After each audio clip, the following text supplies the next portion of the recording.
Her car was parked in my driveway, in the spot that had been mine for 11 years, angled the careless way people park when a place already belongs to them.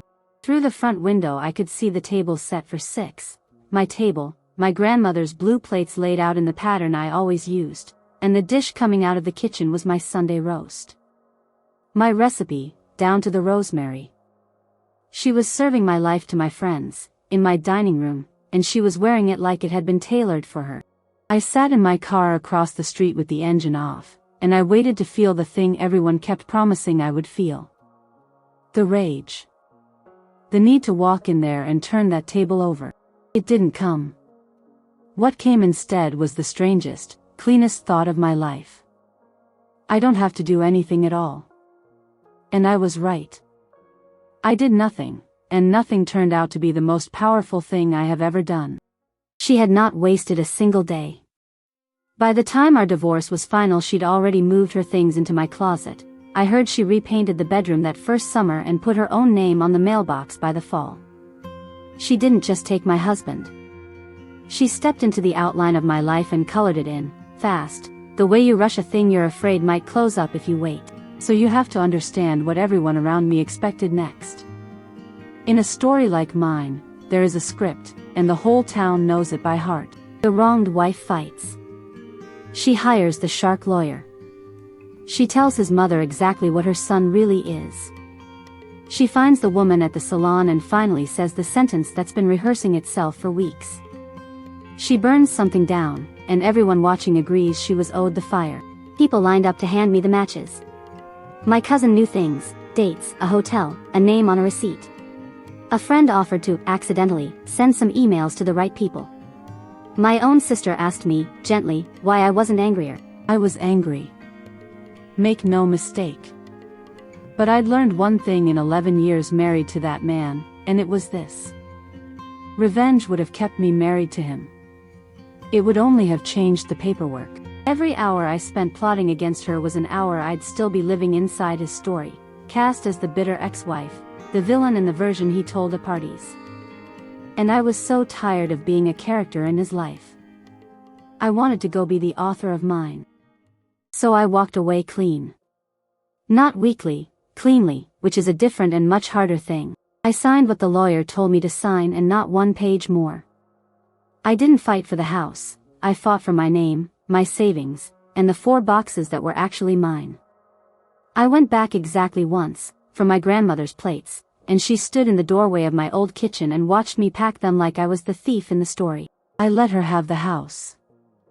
I let her have the friends who chose the better dinner party. I even let her have the recipe. I never said a word to correct anyone about where that Sunday roast really came from. Because here is the thing I understood, standing in that doorway with my grandmother's plates in my arms. She hadn't taken my husband. She had taken my sentence. And she'd signed it in her own hand, in front of witnesses, and she thought she'd won. I closed the door softly behind me. You don't slam a door you're grateful to be walking out of. I rented a small place across town with too much light in the mornings. For the first month the quiet frightened me. I kept waiting for the sound of his key, the particular sigh he made when he wanted me to ask what was wrong. Then the quiet stopped being a warning and started being a gift. I painted a wall the wrong color on purpose. I cooked for one and ate at the window. I slept in the middle of the bed. I made a friend at the market who didn't know a single chapter of my old story, and it was like being handed a clean page. I learned to like my own cooking again. I stopped flinching at the sound of a car in a drive. I did not stalk her. I want to be clear about that, because it matters to how this ended. I never drove past the house again. I blocked what needed blocking. I built my mornings and I looked forward, not back. But it's a small town, and I had friends who stayed loyal, and life has a way of carrying news to you whether you asked for it or not. I didn't go looking for what happened next. It came to me, the way weather comes to you. All I had to do was lie near a window and pay attention. The first thing I heard, maybe 4 months in, was small. He'd missed her birthday dinner. Work, he said. A late meeting that ran long. I knew that meeting. I'd been stood up by that meeting a dozen times. I knew the exact shape of the lie because it used to be shaped around me. Then more of it, in pieces, over that first year. His phone lived face down on the table now. He had a new gym he went to at strange hours. There was a name that came up too often and then, suspiciously, never at all. A man does not change his nature when he changes the woman. He only changes the audience. Everything he'd done to me he had simply picked up and carried into that house, and set down on my old table, and she was learning it now the way I once had, one disappointment at a time. I could have picked up a phone and warned her. I thought about it, once, on a bad night. Then I remembered that she had been warned. She'd just decided the warning was meant for other women, not for her. And the town, which had cast me as the discarded wife, began, very slowly, to notice. I saw her once, that spring, at the pharmacy. She didn't see me. She was standing in the aisle holding her phone, not looking at anything, just holding it the way you hold something you're afraid of, and I knew that face. God help me, I knew it in my bones, because I had worn it for 11 years.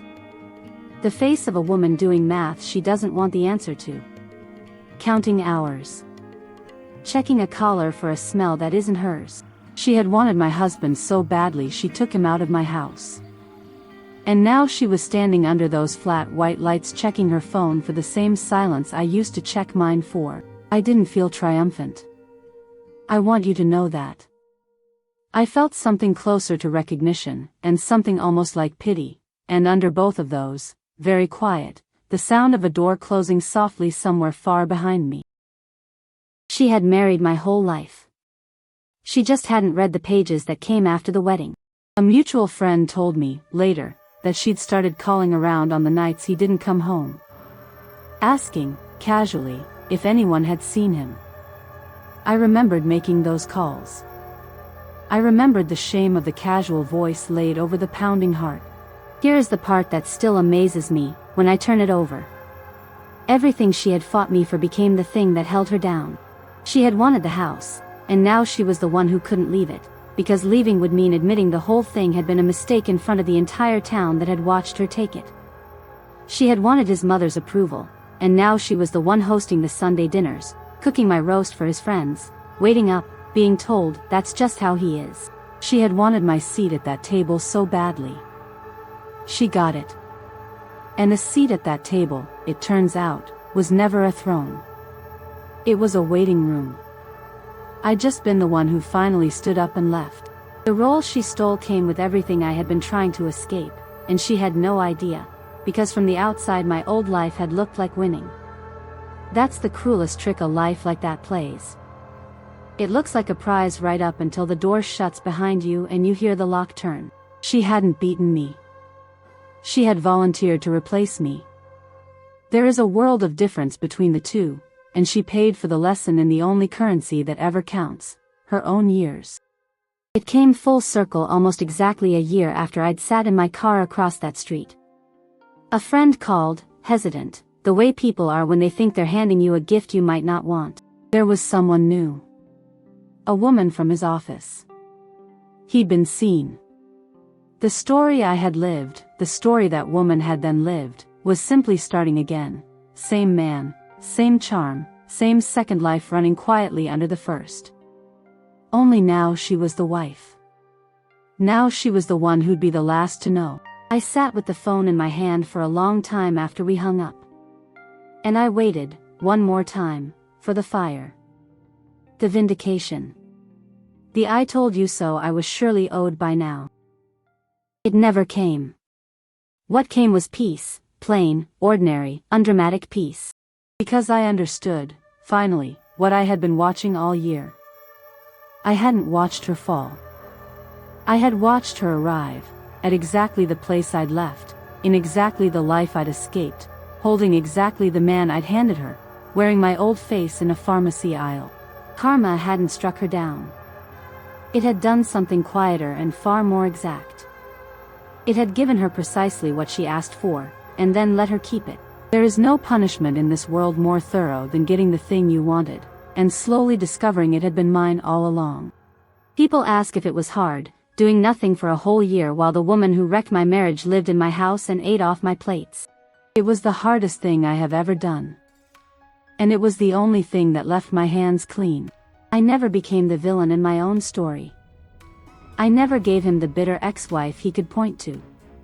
I never handed her the enemy she could blame the whole disaster on.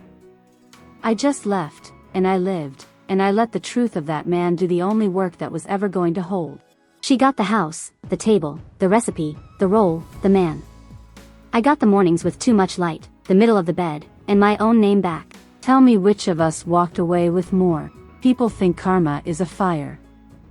It isn't. It's a mirror, patient and honest, and it has never once needed your help to do its work. So if you're sitting somewhere tonight with the matches in your hand, owed the fire, certain you should burn it all down, put them down. Go live. Some debts collect themselves, and the best seat in the house is the one by the door you already walked out of. Have you ever watched karma keep its own appointment, while you never lifted a finger? Tell me below. I read every one, and the truest ones become episodes.